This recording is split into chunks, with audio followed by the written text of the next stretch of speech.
So for the drill press, again, this is one of the most used tools in the studio. There is a wood drill press and a metal drill press. So the idea behind having two is that we have special bits for drilling through metal, and there's a list of speeds for different kinds of metal. For wood, the general idea is that with softer materials, you want a higher speed. So as you see here, this is what determines the speed of the drill press itself. Okay. Just to show you guys, I'll turn it on for you real quick. So as you can see now, it's at a very low speed. If you rotate this clockwise, the RPMs of the machine are indicated on this LED screen here.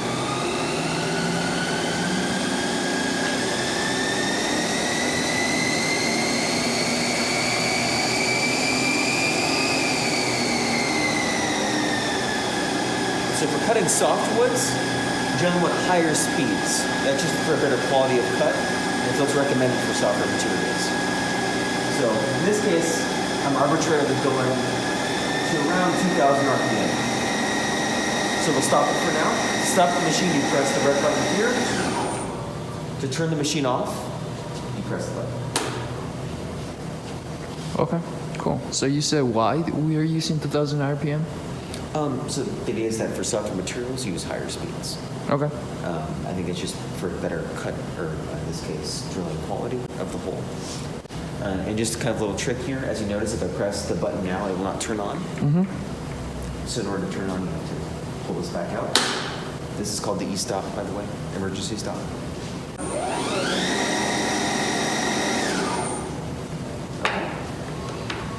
Perfect, thank you. So those are the basic mechanics of the machine. So that's turning it on, turning it off, and this is E-stop. We're not going to worry about these for now. This is a basic light in case you are machining in the dark or you need a little extra light in your part. If you're trying to cut something that's very thick, so this was thicker. So for example, I was trying to cut something like this. I want to make sure I lower the table first. So to do that, all we do is rotate this. As you guys can see, it's dropping the table portion of the drill press. So I'm not going to go all the way down, but that's how you would lower the bed to make sure that you can get it underneath the drill bit. Okay. Okay. And so the second most important thing is that we don't want to drill into the drill press itself. That's never the goal. So to make sure you do that, you want to make sure that your drill bit is positioned just above the whole portion of the vise here. So this clamping mechanism is called a vise. So we come a little bit closer. You want to make sure, as you guys can see, people have gone into it before. You want to avoid doing this. So you want to make sure that whatever your hole you're drilling is directly above the open space here. So in this case, we're going to put this here. We'll use a larger piece. We're going to clamp it in place.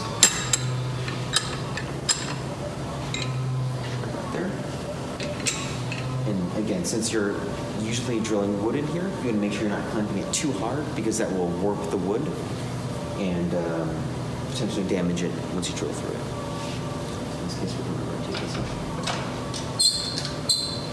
And for smaller pieces, if there's smaller pieces of wood and they're too big for that hole, you have things that span that hole so you can rest it on? That's a good question. So the question again was that if you have a smaller piece of wood that is smaller than that hole, is there a way you can still drill through it? The answer is yes.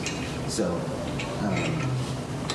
you just loosen this, and instead of placing the material directly on top of the hole, you place this in the wedges. So go right on top of that wedge, and then you can pick up this. So now you have extra space in there. So cool. That's basically it. So yeah, that's about it. So we've raised it, we've made sure that's up to the right height. As you can see here, this mechanism on the side determines the depth of the drill press, or of the bit itself. It's also measured in inches here instead of meters. So if you're not sure how far down, or you want a 2-inch deep cut, for example, or a 2-inch deep hole, then you make sure that you go down 2 inches from where you start up here. Basically it. So in this case, we want a hole in about the center of the part. And also keep in mind, when you're putting bits in, I'll go to that real quick. to get a bit out of the collet, you rotate these portions and this portion in opposite directions of each other. That will loosen it. You can see the bit fell out. Okay. Anyway, just for a demonstration purpose, I'm happy to put this in. So the idea, so I'll give that to you. The idea is that you're going to have to loosen this. And it's a little difficult to see, but the teeth under here, as you loosen, I should get the camera underneath there. Get your angles right. Here, can you lower the bed for you? No, I got it. Okay, yeah. So as you can see here, It's not wide enough yet. we have to loosen this here. All There we right. go. And then the important thing when you put a drill bit in is you want to make sure you're not covering what are called the flutes. Yeah. So the flutes of the drill bit are the curved sections here that go all the way down to the tip. So, and what they do is the material that's being removed as you're drilling a hole will go up through the flutes. So you want to make sure you're not covering the flutes as you're doing this. So, right about there should be good. And then you rotate it the opposite direction to tighten it. So the top one goes clockwise, Oh my God. I think. Yeah. No. Is it? All right. No, it's opposite. It's counter. That way? Other direction. Yeah. There we go. Now we get it. Perfect. And so again, this is just hand tightened, so make sure that you can't rotate it anymore. And that should mean it's tightened up. Now, the important thing to keep in mind is that whenever you put a drill bit in, you want to make sure that you actually have it directly up and down. Best way to test that is to lower the speed a little bit and then spin it. Exactly. So in this case, the drill bit is directly up and down and there's no wobble, so no back and forth movement of the drill bit. If there was back and forth movement, that means that we didn't clamp it correctly and we have to re-clamp it. So this is properly clamped. It's hard to show with large drill bits. So this is an example of an improperly clamped one. So you notice if I turn it on, you see how it's not spinning up and down anymore, but instead it's rotating about its axis. So that's an example of a very poorly clamped drill bit.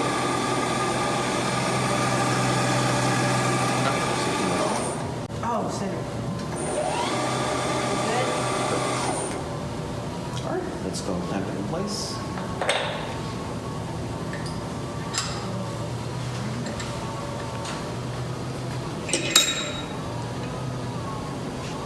Cool. And so this vise is weighted, so it should hold itself in place as you're drilling. So you want to make sure you position the vise. In this case, you want it roughly over the center because that's where the hole is underneath. And for the purpose of the video, I'm going to clamp it up here so that they can see the drill they go through. So for the purpose of the video, I'm going to clamp it up here so you guys can see the drill bit going through the material itself.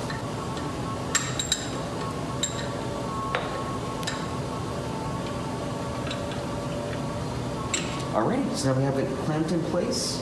We've made sure that the drill bit itself is going to go through the material and through the hole if it goes deeper than that. And we've made sure that the drill bit itself is centered within the vise, within the jaws of the machine.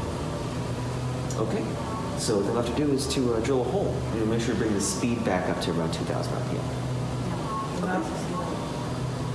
Know where we're going. Exactly. So you can turn it around.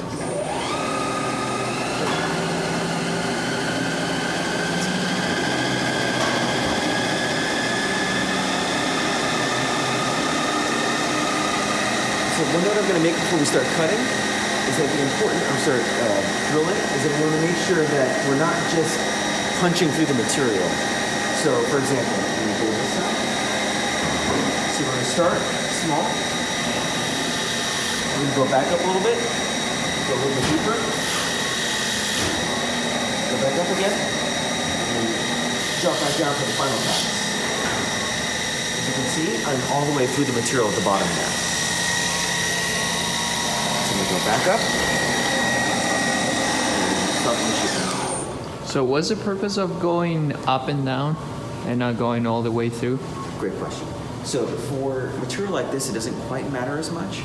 But what could happen is that the drill bit is heating up as it's going through the material. And so it'll start to Burn? slightly burn some of the material that it's removing. And because this is what you would want that to happen, right? Okay. So it's just a sort of a safety precaution to make sure that you're not burning any of the material that you're removing from the piece itself. What are the rails for? I think it's for whatever hole you're cutting. You can put the sled in here. So in the same way that we have the crosscut sled for that, there's a sled for this as well. Awesome. Okay, that's basically it.